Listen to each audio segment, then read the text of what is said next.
Hello and welcome to Torah Thoughts. This week's Torah portion is Chayei Sara. Literally translated, it means the lifespan of Sarah. And this portion opens the parsha opens up with the news that Sarah, Abraham's wife, had passed away. And it opens up by telling us Vayihu Chayei Sara. And the lifespan of Sarah was Mea Shana, 100 years, Ve'esrim Shana, and 20 years, Ve'sheva Shanim, and 7 years. So it's kind of an awkward way of telling us how long someone lived. It says she lived 100 years and 20 years and 7 years, rather than simply saying she lived 127 years. Rashi explains this, that there's a lesson to be learned here, and that is that Sarah was, when she was 127 years, she was as innocent as a 7-year-old, as beautiful as a 20-year-old, and as wise as a 100-year-old, or something along those lines. And I want to also mention at this point that my beautiful wife, whose name is also Sarah, whose birthday is this coming Sunday, whose Hebrew birthday is this coming Sunday, she's going to be celebrating her 29th birthday, and in all the years we've been married, she's still as innocent as a 7-year-old and as pure as a 7-year-old. She's as beautiful as a 20-year-old, and all our years of marriage seems like it's been 100 years. Note to self, delete that portion of the video before Sarah sees it. Anyway, moving on to Chayei Sara. So Abraham comes home, he discovers that his wife Sarah has passed away, and he decides that he wants to bury her in the cave of Machpelah, the Marat HaMachpelah, which literally translated means the double cave. And why? Because it is actually a double cave. It's a cave within a cave. And Abraham sets out, because Adam and Eve are buried there, he wants to bury his wife there, he wants ultimately that to become the family plot, so to speak. And he sets out to buy it, and ultimately he speaks with the owner of the land where it's on. His name is Ephron, and there's a bit of a negotiation taking place. Ephron doesn't want to take money. Abraham insists on paying him top dollar. And ultimately, Abraham pays him 400 shekel. A shekel is a measure of weight. 400 shekel of silver for this land. And the Torah describes the story of the negotiation, the conversation, the transaction meticulously. And ultimately it says, Vayishma Avraham el Ephron, and Avraham accepted Ephron's terms. Vayishkol Avraham le Ephron et hakesef, asher diber be'aznei b'nei Chet. And Avraham weighed out for Ephron the silver regarding which they spoke in front of all the nation of Chet. Arbe me'ot shekel kesef ovel lasocher.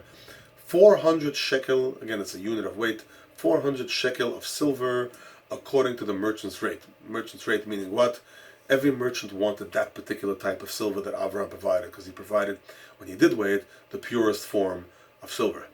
And then it tells us, I'll skip straight to the English, and Ephron's land, which was in Machpelah, near Mamre, the field and the cave, and the cave on the field, and all the trees on the field, everything within those combines became established as Abraham's. And the Torah again is kind of repetitive and meticulous in this story, and it says it twice. This is the cave that Avraham bought. This is the field that Avraham bought. The field that's on the cave. That is in Hebron. That is next to Mamre. Such repetitiveness, such meticulousness, and you gotta ask yourself why.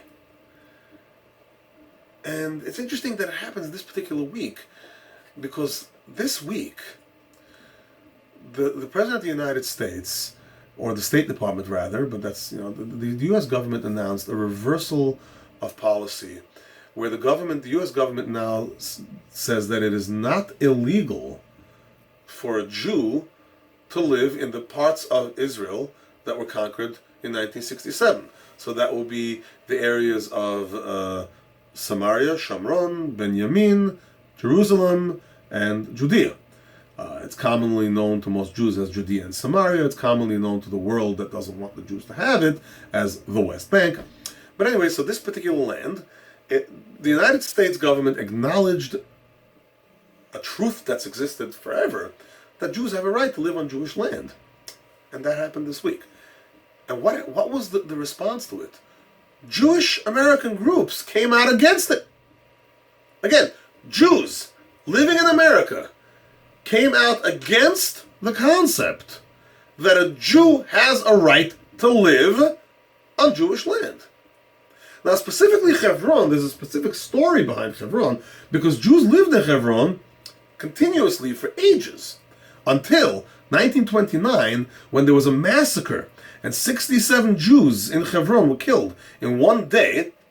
And as a result, the occupying power, the British, investigated the matter and decided that Jews can't live in Hebron, and they kicked all the Jews out.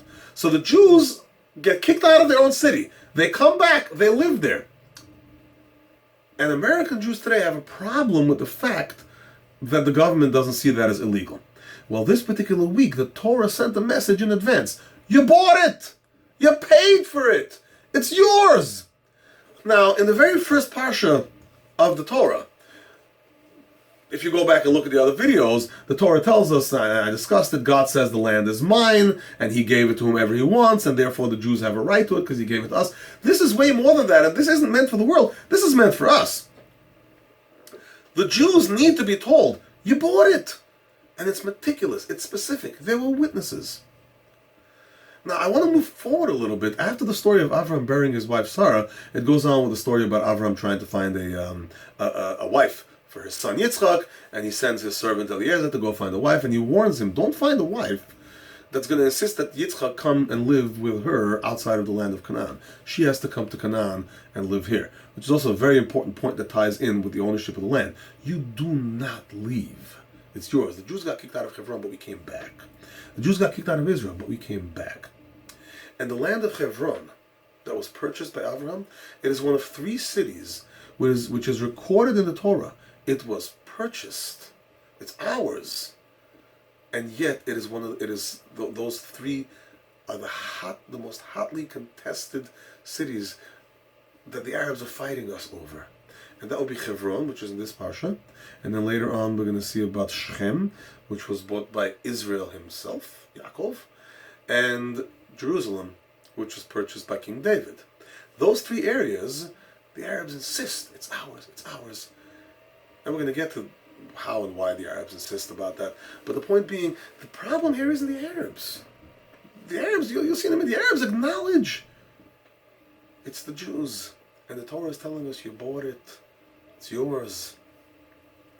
And so after Avram finds a wife for his son Yitzchak, Avram himself gets remarried. And he marries a woman named Keturah.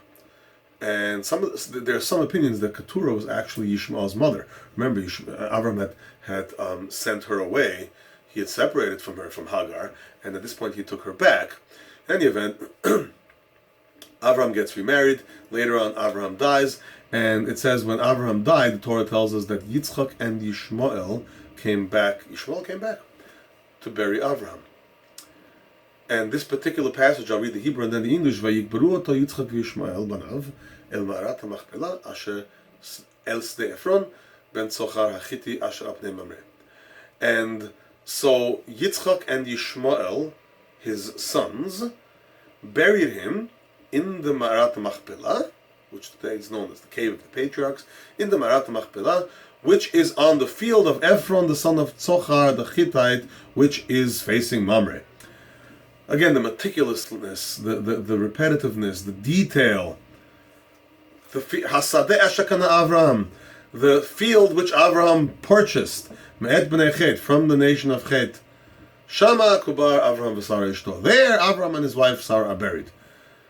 It's such a reiteration. The Torah is reiterating, it's yours. But you might think it's so that the Arabs should know. Well, it's not, for a few reasons. First of all, you think that's going to convince the Arabs.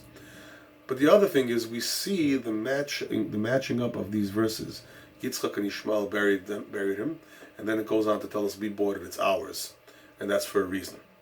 The rabbis tell us that the way that it's written, Yitzchak and Yishmael buried Avraham, as opposed to Yishmael and Yitzchak burying Avraham. Remember, Yishmael was the older son. Okay?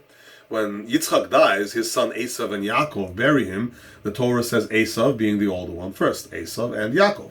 In this particular case, Yitzchak, as it were, gets first billing. And he gets top billing. And the implication is that Yishmael came back and he acknowledged that Yitzchak was the rightful heir to Abraham's legacy. So he, so to speak, acknowledges this, and the Torah tells us this by saying that that Yishmael agrees, Yishmael cooperated, they buried him together, and Yitzchak's name comes before Yishmael. So Yishmael agrees. And in fact, to this very day, the Arabs know it's ours. The Arabs know that Hebron is ours, the Arabs know that Jerusalem is ours, the Arabs know that Israel is ours. Right? The Quran says so. Right? Now, just to be clear, not all Arabs are Muslim, not all Muslims are Arabs, but Arabs are by and large Muslim, and Islam originated from Arabs. Islam is an Arabic religion. The Quran is written in Arabic, Muhammad was an Arab, and so on. So I'm going to intermix Islam and Arab from time to time. So you see that the Arabs, it's in their Quran. They know it's ours. Yishmael acknowledged it. The problem is, not only do we not want to acknowledge it, we don't want to accept it.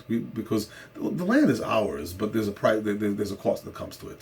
You have to live up to a certain standard that God gives you if you want to be His chosen people. And some Jews don't want that. There's a certain religion of secularism among some Jews. In fact, this week also, a tragic event that happened this week was the Israeli government announced that for the first time ever, this coming Shabbat, Parshat Chayei Sara, two very big things are going to happen this Shabbat.